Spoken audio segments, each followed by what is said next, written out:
Santo Agostinho sobre a mentira, parte 7. Os pecados menores. Se acaso são admitidos, não pela utilidade temporal, mas talvez para a conservação da santidade. Certamente todos estes pecados, sejam os que prejudicam as pessoas nas comodidades de sua vida, sejam os que causam um dano às próprias pessoas sem prejudicar ninguém, embora pareçam proporcionar prazer ou utilidade para esta vida temporal, pois ninguém os cometeria por outro fim e propósito. De vários modos embaraçam e impedem aquela vida que é eterna. Entretanto, alguns desses pecados atrapalham somente os que cometem. Outros, também aqueles contra quem são cometidos. Pois quando as coisas que guardamos para a utilidade desta vida nos são roubadas pelos inimigos, só eles pecam. São privados da vida eterna somente os que roubam, mas não aqueles contra quem o roubo é cometido. Portanto, embora alguém consinta que essas coisas lhe sejam roubadas, seja para evitar outro mal, seja para não ter que se incomodar ainda mais, não somente não peca, como faz isso, por um lado, de modo louvável e corajoso, por outro, de forma útil e sem culpa. Porém, a santidade e a doutrina, caso os injuriosos queiram violá-las, devem ser conservadas até mesmo com pecados menores, que não prejudiquem ninguém, dadas a condição e a possibilidade de isso ser feito. E assim deixam de ser pecados, porque os sofremos para evitar faltas mais graves. Do mesmo modo que nas coisas materiais, seja no dinheiro ou outra comodidade, não se considera dano o que se perde visando um lucro maior. Assim também nas coisas santas. Não se considera pecado o que se admite para que algo mais grave não seja admitido. Ora, aquele que perde algo para não perder ainda mais, for condenado, aquilo que foi dito acima também deve ser considerado pecado, embora suportado para que se evite algo mais grave. O que ninguém duvida, da mesma forma que ninguém duvida que se deva sofrer um dano menor para evitar maior prejuízo. O pudor em relação ao corpo, a integridade da alma e a verdade da doutrina devem ser conservados em favor da santidade. Estas três coisas devem ser conservadas em benefício da santidade: o pudor do corpo, a integridade da alma e a verdade da doutrina.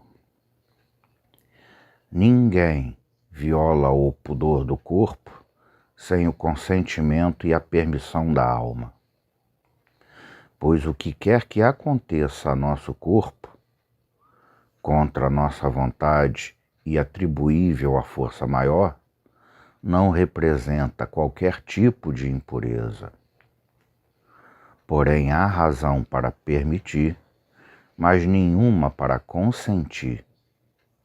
Daí, portanto, que consentimos quando aprovamos e queremos, mas permitimos, contrariamente à nossa vontade, para evitar algo ainda mais ignóbil. Na verdade, o consentimento na impureza corporal também viola a integridade da alma. Com efeito, a castidade da alma está na boa vontade e no querer sincero, que não se corrompe, a não ser quando amamos e desejamos aquilo que a verdade ensina que não deve ser amado e desejado. Portanto, devemos preservar a sinceridade do amor de Deus e do próximo, pois nisso a castidade da alma é santificada. E devemos fazê-lo com todas as forças possíveis e com orações, para que, se acaso busquem violar a pureza do nosso corpo, nem mesmo o sentido mais externo, que está entrelaçado com a carne, seja tocado por algum prazer. Porém, não sendo isso possível, a castidade é preservada pela falta de consentimento. Ora, a pureza deve ser guardada na alma, no que diz respeito ao amor do próximo, com inocência e benevolência, e no que diz respeito a Deus, com piedade. A inocência consiste em não prejudicarmos ninguém. A benevolência em sermos úteis no que for possível. A piedade em cultuarmos a Deus. A verdade da doutrina. Religião e piedade não podem ser violadas a não ser pela mentira, mas de nenhum modo pode ser violada a suma e íntima verdade dessa doutrina. Não nos será permitido chegar a essa verdade e nela permanecer, a não ser quando o corruptível se revestir do incorruptível e o mortal do imortal. Nessa vida, toda piedade consiste em um exercício que tende à piedade, para a qual a doutrina nos oferece um guia, e por meio de palavras humanas e sinais sacramentais palpáveis, introduz e expõe a verdade. Por isso, a doutrina, que pode ser corrompida pela mentira, deve ser maximamente preservada incorrupta, para que, se algo for profanado naquela pureza da alma, seja passível de reparação. Pois, uma vez corrompida a autoridade da doutrina, não pode haver caminho de ida ou retorno para a pureza da alma. O pudor do corpo não é motivo para mentir, quando a fé é declarada. A pureza da alma. De tudo o que foi discutido, chega-se a esta conclusão. A mentira, que em nome da pureza do corpo não viola a piedade da doutrina, nem a inocência, nem a benevolência, pode ser admitida.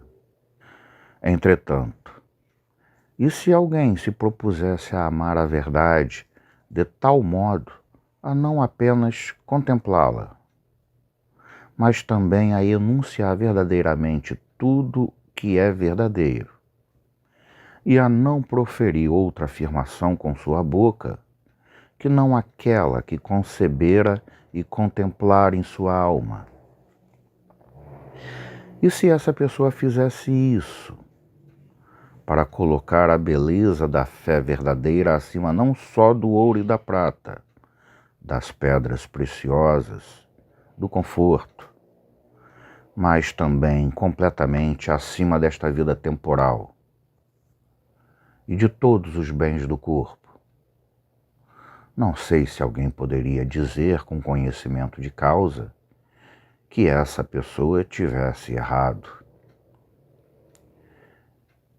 E se essa mesma pessoa coloca a verdade acima de todos os seus bens, preferindo-a a eles, também retamente fará o mesmo com relação aos bens de outras pessoas, as quais, com sua inocência e benevolência, deverá ajudar a salvar. Porque amar a fé perfeita não é somente crer integralmente naquilo que é dito por uma autoridade fidedigna, mas é também enunciar fielmente aquelas coisas que se julgam dignas de serem ditas e dizê-las.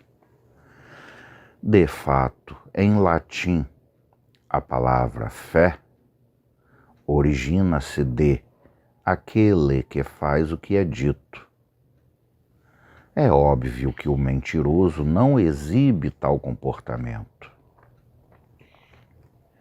Embora a verdade seja menos violada quando alguém mente de tal maneira que acreditem nele ou nela, sem causar nenhum prejuízo ou dano, e ademais tenha a intenção de conservar seja a salvação, seja a pureza do corpo, mesmo assim a verdade é violada.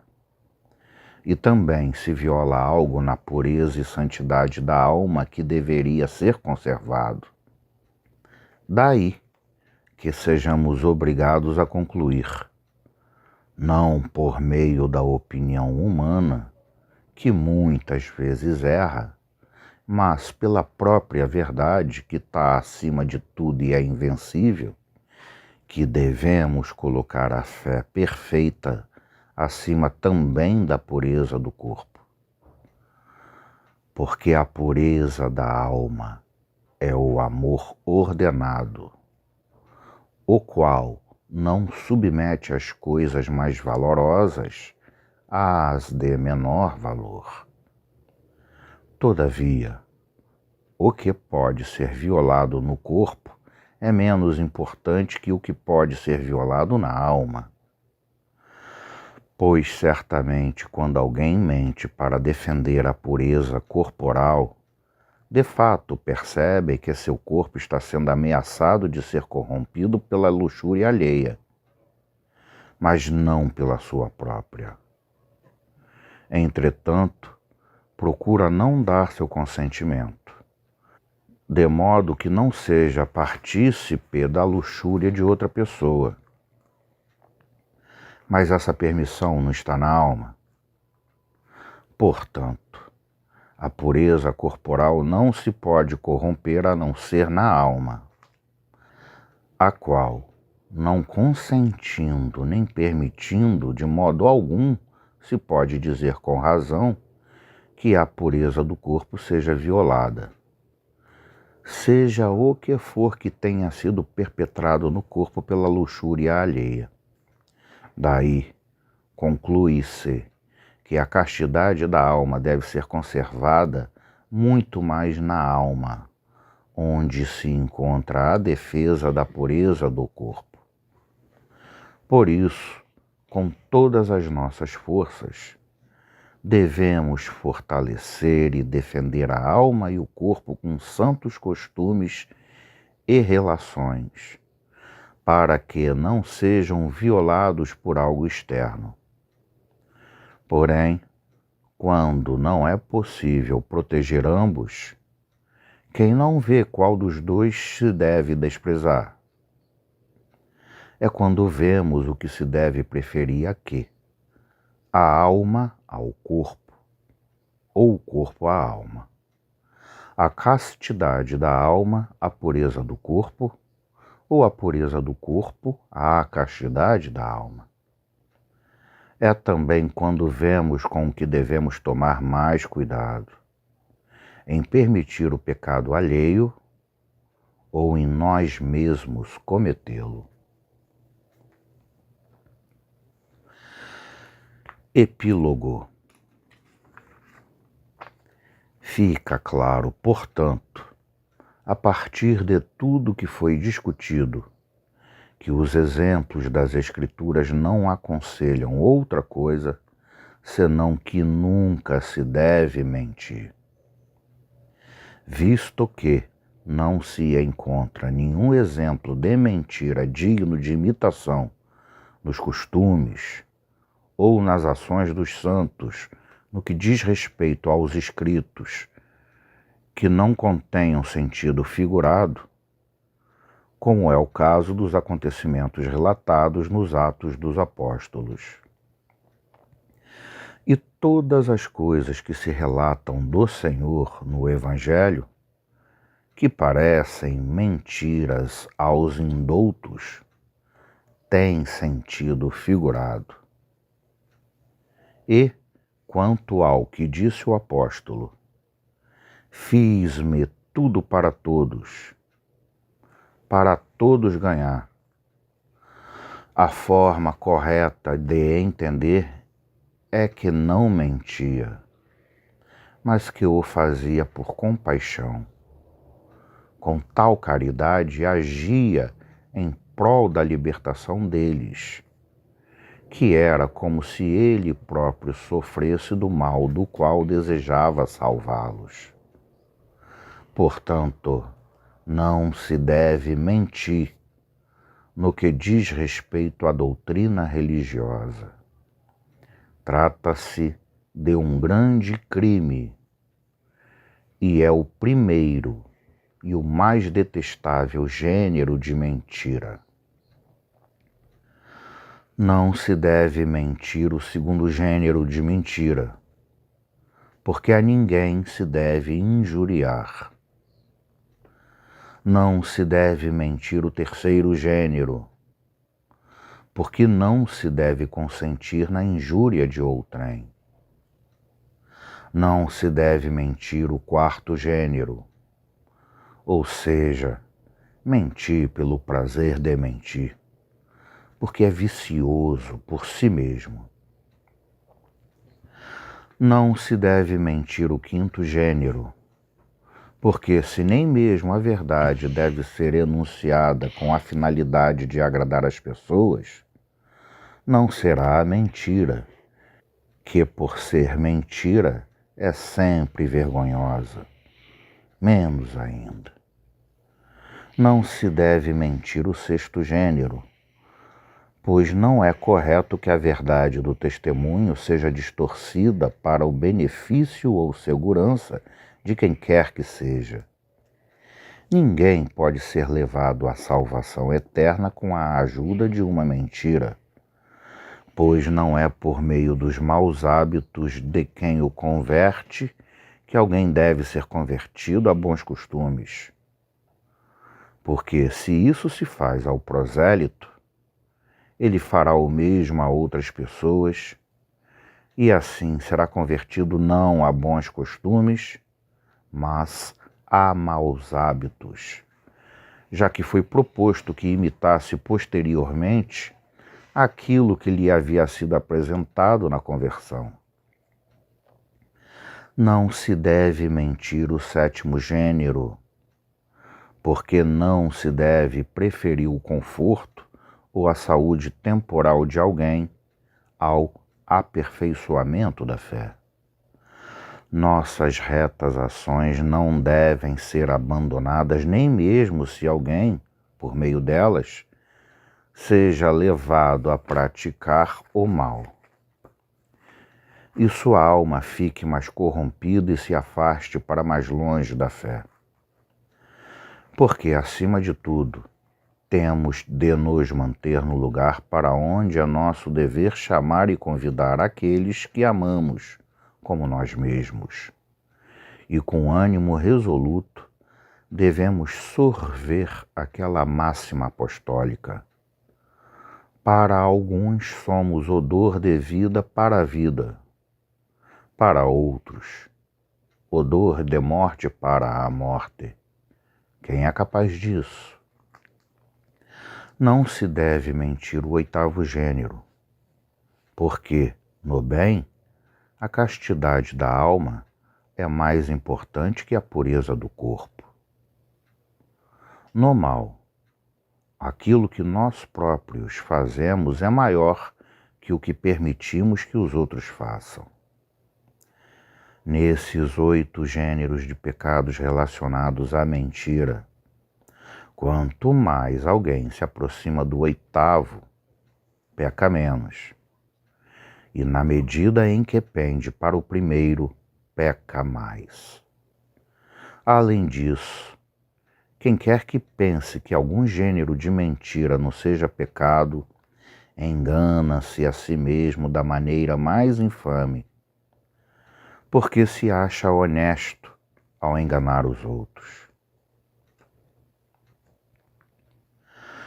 Os defensores da mentira são como cegos. Mas a cegueira que ocupa a alma dos homens é tanta que lhes parece pouco que digamos que algumas mentiras não são pecados e dizem que pecamos se nos recusamos a mentir em certas situações. Eles são levados a defender a mentira com tanta ênfase que defendem até mesmo aquele gênero supremo de mentira, o pior de todos. E dizem que o apóstolo Paulo fez uso dele, porque na epístola aos Gálatas, que foi escrita, como as outras epístolas, em prol da doutrina da religião e da piedade, dizem que há uma passagem que Paulo mentiu quando disse a respeito de Pedro e Barnabé: como visse que não procediam retamente para com a verdade do Evangelho.